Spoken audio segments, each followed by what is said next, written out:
Hey everyone, welcome back to my channel. I'm Megan, and today we're going to be discussing the season finale of Traitors, so let's get into it.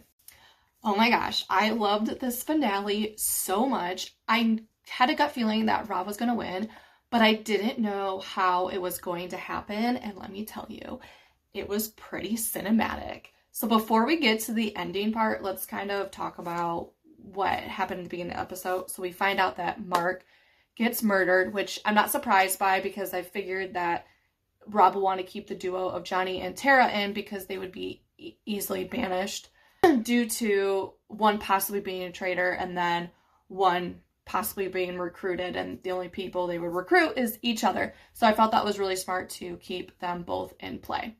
So we get to breakfast and everyone is, safe, obviously. And you have Eric comes in first, I think, and then Maura, and then Rob, and then Johnny and Tara. And so they get told that they have to do this mission, and it's like water-based. So we get outside to do the mission, and I guess Maura is obsessed with helicopters. Who knew? Who knew she loved a helicopter? And then Rob insisted, he's like, I'm going in there. And so them two end up going in the helicopter. And in his voiceover or his confessional, he said, I don't want anybody to be talking to Maura. I don't want anybody to put anything in her head. And in that moment, all I could think about is like Big Brother. Like this whole episode reminded me of how much I miss Big Brother because of the strategy and then manipulating and using each other. And I love Traitors and I love strategy. And I'm like, yes, this is the best episode so far because of the strategy and what Rob is doing. I know it's probably bad, but it's so good. That is something that actually I think Dan has said on Big Brother before.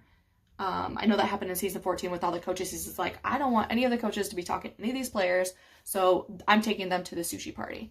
And when Rob said he's going up there, Mara, because he doesn't want anybody to be talking to her, put anything in her head, and I was just like, yes. Yes, yes, yes. That's the best thing to do. Anyways, I was pumped.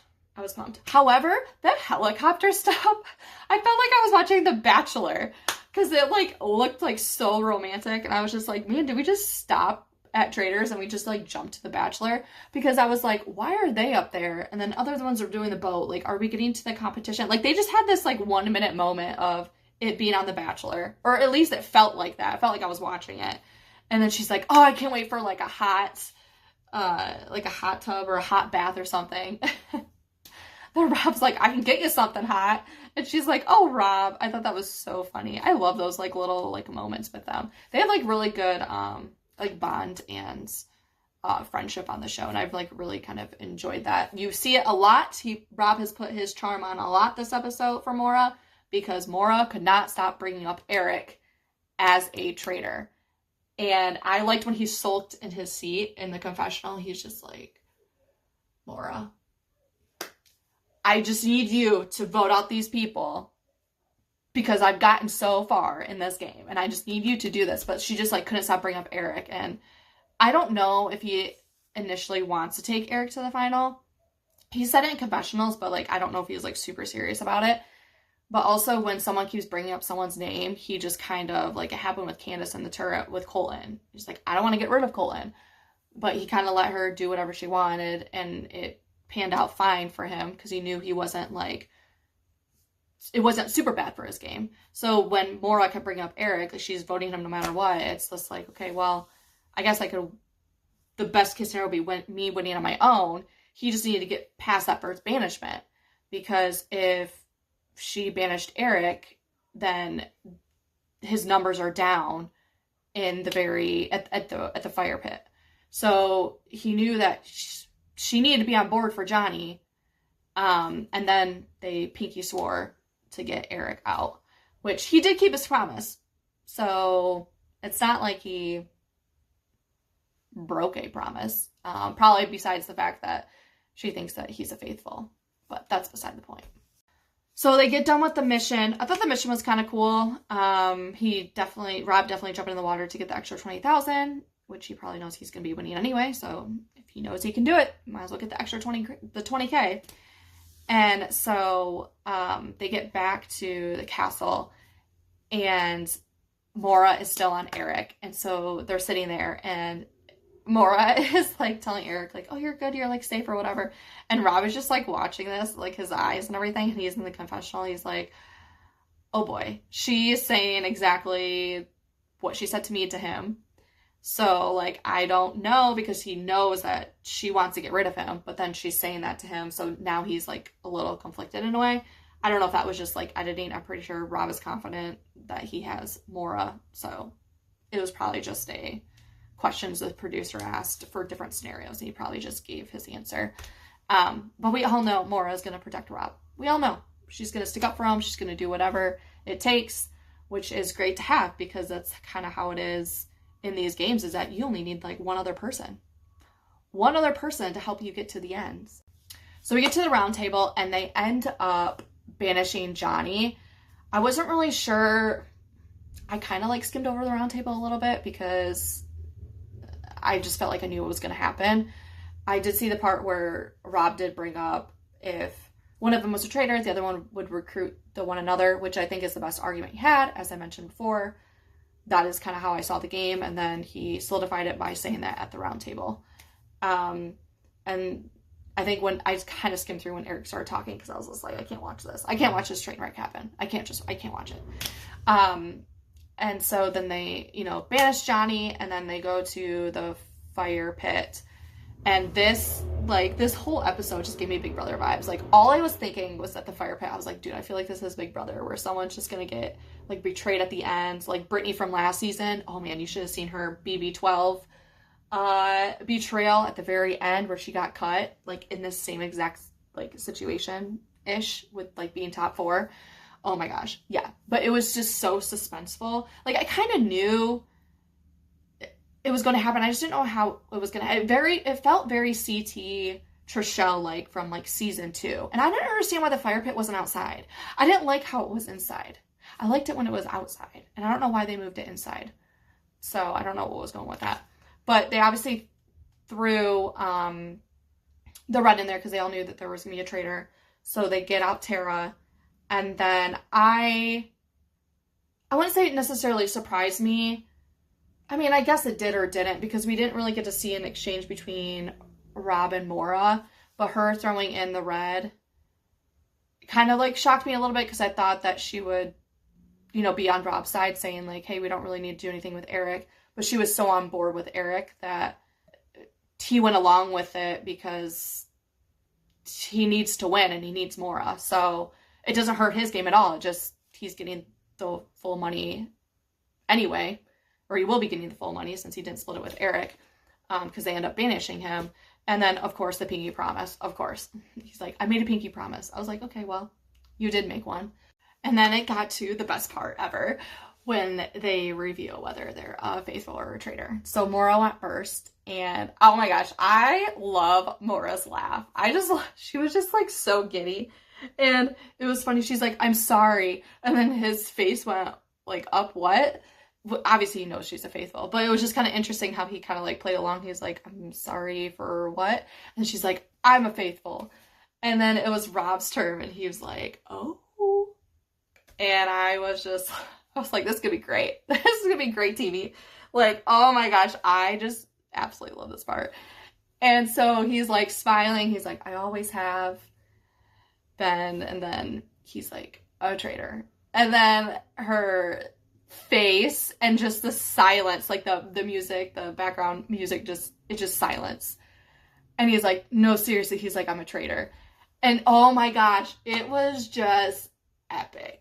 That was like a award ceremony, like clip. I don't want to say like performance, but like kind of was. Like that was just, it was like chef's kiss. Like I was there enthralled, and I was just like, oh my gosh, this is like the best TV ever. Like I live for this type of gameplay. I absolutely love it. I love a good, I just love it. And I liked how she like laughed after the fact, and it was just a game, and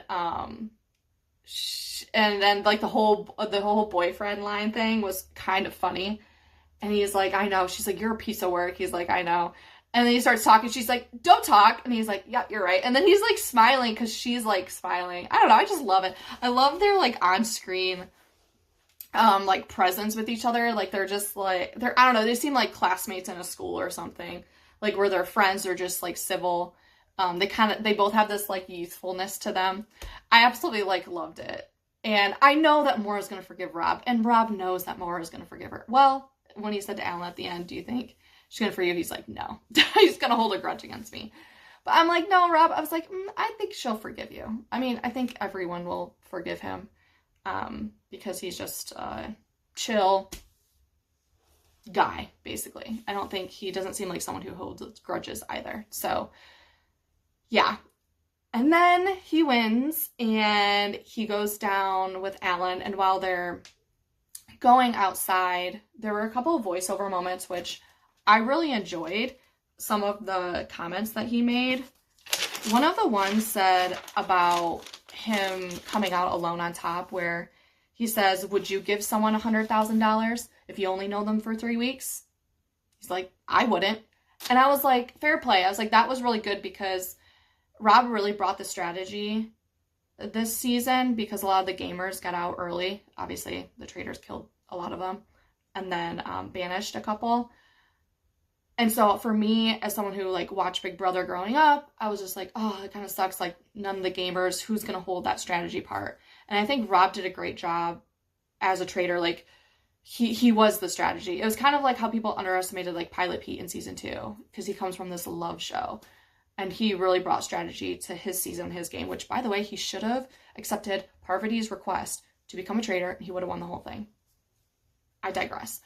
But I really appreciated him saying that because a lot of people who go on these game shows are really in it for the money in the pot because it does make a difference because they don't, they're just like, as Natalie said on one of her videos, she's like, I'm just a normal person and I play these games to get the money and only one person wins at the end.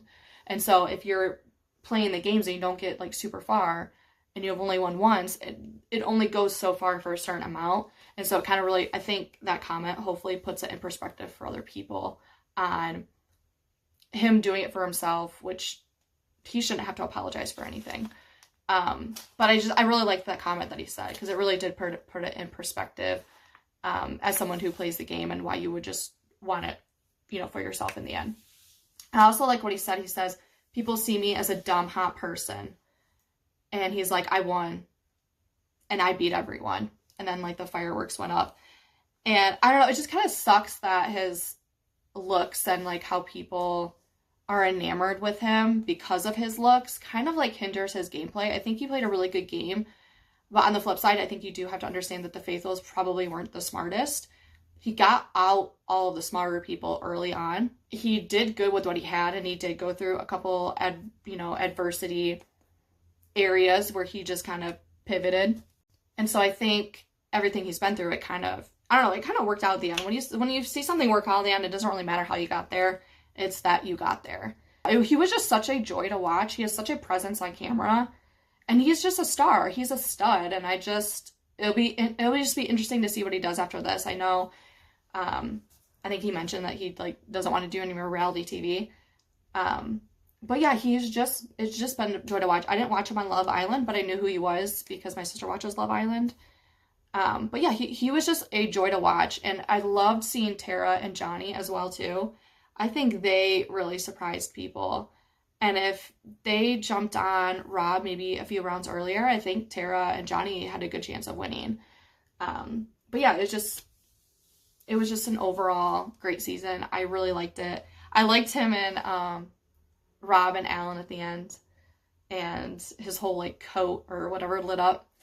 And I love the comment afterwards when they're walking back up the stairs about it being late. He's like, oh, like, never know, Maura may come out. And Rob's like, I hope so. And Alan's like, oh, Rob. It was similar to how Maura said, oh, Rob, in the helicopter. I just thought it was cute. It was a nice ending. We haven't had a Traitors win in a couple seasons, so it was nice to see a traitor win. And yeah, it's all about the Traitors, the show is. And so when you see a traitor go to the very end and you see their plan, see how they manipulate, it's a joy to watch, and it's very storybook ending. It's very complete, and those are things I love about like game shows like that. If Mora would have went against Rob, like that would be like well played, well played. And she actually said that to Rob at the end too, or in the in her confessional, where she's just like, well played, can't be really mad about it. So yeah, she was a good sport, but she was also a really good person to bring to the end due to how like oblivious she was to a lot of the gameplay. So yeah, overall, I loved it. I know a lot of people probably didn't like it because of the gamers getting out early, but hey, you know, Rob brought the strategy. And sometimes you only need one person to bring the strategy and then have everyone else bring, I don't know, entertainment or something like that. But it was such a refresher, and I hope the show for next time, they will probably now mix it up. Because now that they know that there was no gamer in the turret, that anything is possible. They could pick anybody that they want. Hopefully this season doesn't hurt the gamers anymore going forward. Hopefully it'll probably be more of a level playing field, because now you've had the dominance of the gamers in the turret. You've had the dominance of non-gamers in the turret. And hopefully this can like kind of regroup and refresh for the coming seasons. That's it for my review on the finale. Thank you for watching, and I'll see you next time.